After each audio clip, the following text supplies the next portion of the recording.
Ang tanong, bakit hindi kung inaabutan ng ulan, bakit saan ba kami papunta? Oh. Ang sagot naman dyan, kung saan kami inabutan ng ulan, may mga dahon naman kaming saging. Kinukuha namin, pinuputol namin, at saka yun ang ginagawa namin bahay kubo. Dahil pagdating ng panahon, pag may bahay ditong nakatayo, kahit man lang maliit, dahil dito sa dulo ng dulo ng maraming kahoy. So pag makita talaga yon, ang ibig sabihin sa gobyerno ay may kampo dyan. Baka yun mga armado galing ng Imaylip. Kaya yun, iniiwasan namin hanggat kaya naming iwasan.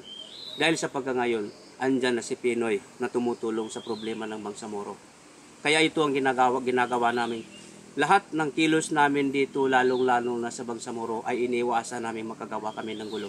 Dahil gusto namin mag-success ang usapang kapayapaan, lalo-lalo na sa pag-implementar. Sana matatanggap naman nila ang inaano namin na BBL, yung Bangsamoro Basic Law.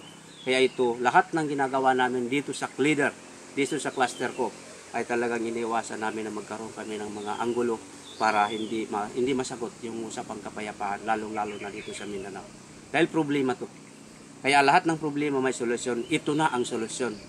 Kay Pinoy na ang solusyon. Sana maintindihan naman ng taong bayan kung ano man ang gusto naming iparating, na sana maintindihan nila kung ano ang advokasya ng Bangsamoro dito sa amin. Kaya ito, sir, yung sa tanong mo kanina, bakit walang bahay kung inabot na kami ng ulan, ito na. Ayaw namin masangkot sa gulo talaga. So, yun lang at maraming salamat.